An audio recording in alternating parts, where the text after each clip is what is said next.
സുഗുണം വന്നായിരുന്നു ബീഡി മേടിക്കായിരുന്നു. സുഗുണം ഇപ്പം വരും. നീ വിളിച്ചായിരുന്നു? പിന്നെ ഇപ്പൊ വരുമെന്ന് ഈ സമയത്ത് വീടി എത്തിയെന്ന് എന്റെ പൊന്നു വരെ തരികയല്ല. പണിക്ക് പോയി വീട്ടിൽ കൊണ്ട് പെണ്ണുപിള്ളെ കൊണ്ട് പൈസ കൊടുത്തിട്ട് കാര്യമില്ല. നമ്മുടെ ആവശ്യമുള്ള കാര്യങ്ങളൊക്കെ നമ്മൾ വാങ്ങണം. ഒരു ബീഡി തരികയല്ല. നിനക്ക് പ്രത്യേകിച്ച് നിനക്ക് ഇന്നലെ എത്ര തച്ചുണ്ടായിരുന്നു? 1000 ഉണ്ടായിരുന്നു. അത് അണ്ണൻ എന്താ പറഞ്ഞു? 1000 രൂപ കിട്ടിക്കഴിഞ്ഞാൽ ഞാൻ മൊത്തം പൈസ കൊടുത്തില്ല. എന്നെ വീട്ടിൽ കയറ്റി പൈസ കൊടുത്തില്ല. ഇടിയ 10 രൂപ ബീഡിക്കാശ് ഇവന്റെ പെണ്ണുപിള്ള കൊടുക്കുക. ഇത് കേക്ക്. ഇവൻ വലിയ നായികരൻ പറഞ്ഞല്ലോ. ഇവൻ എന്താ പിന്നെ വീട്ടിന് ഒരു ഒച്ചയും വേളം വെക്കാത്ത എന്താ അറിയോ? ഇവന്റെ വായി തോർത്തിടിച്ചിട്ടാ പെണ്ണുമ്പോൾ വേണ്ടിട്ട് കുണിച്ചത് ഞാൻ കണ്ട ദിവസം. അതാണോ ഇവന്റെ പെണ്ണുപിള്ള എപ്പോഴും ഈ നൈറ്റിന്റെ കൂടെ ഒരു തോർത്ത് ലോക തോൽവിയായി പോയി. ഇവന്റെ വീട്ടിലോ അതിനെക്കാട്ട് തോൽവിയാ.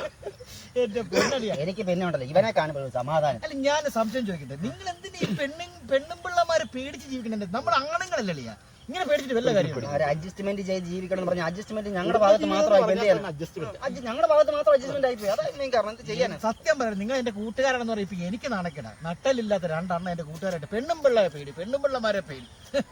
ഇടിയും വാങ്ങിച്ചു. ഈ ഒരു കാര്യത്തിൽ ഞങ്ങൾ അണ്ണനെ സമ്മതിച്ചിരിക്കല്ലോ.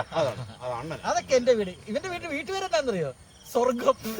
7 മണി കഴിഞ്ഞ ആളി ഏറി നിക്ക, ഏറില് പന്ത് തട്ടും പോലെ പെണ്ണുപിള്ളേടെ തട്ടിക്കൊണ്ടിരിക്കണേ. എന്തിനാണ് ആണാന്ന് പറഞ്ഞ് നടന്നുകൊണ്ടിരിക്കുന്നത്? ഈ ഒരു കാര്യത്തിൽ ഞങ്ങൾ അളിയ കാര്യം പറഞ്ഞ സമയം ഒന്ന് പോയി. 6:30 ആകുമ്പോൾ അളിയം വരും എന്ന് പറഞ്ഞു. 6:30 ആയില്ലടാ, 5:40 ആയുള്ളൂ. 5:40 സമയം എത്ര? 5:40. 5:40. 5:40 ഇത് പിടിച്ചേ. 40 മിനിറ്റ് ഞാനിപ്പോ ലേറ്റാ വീട്ടിൽ ചെല്ലാൻ.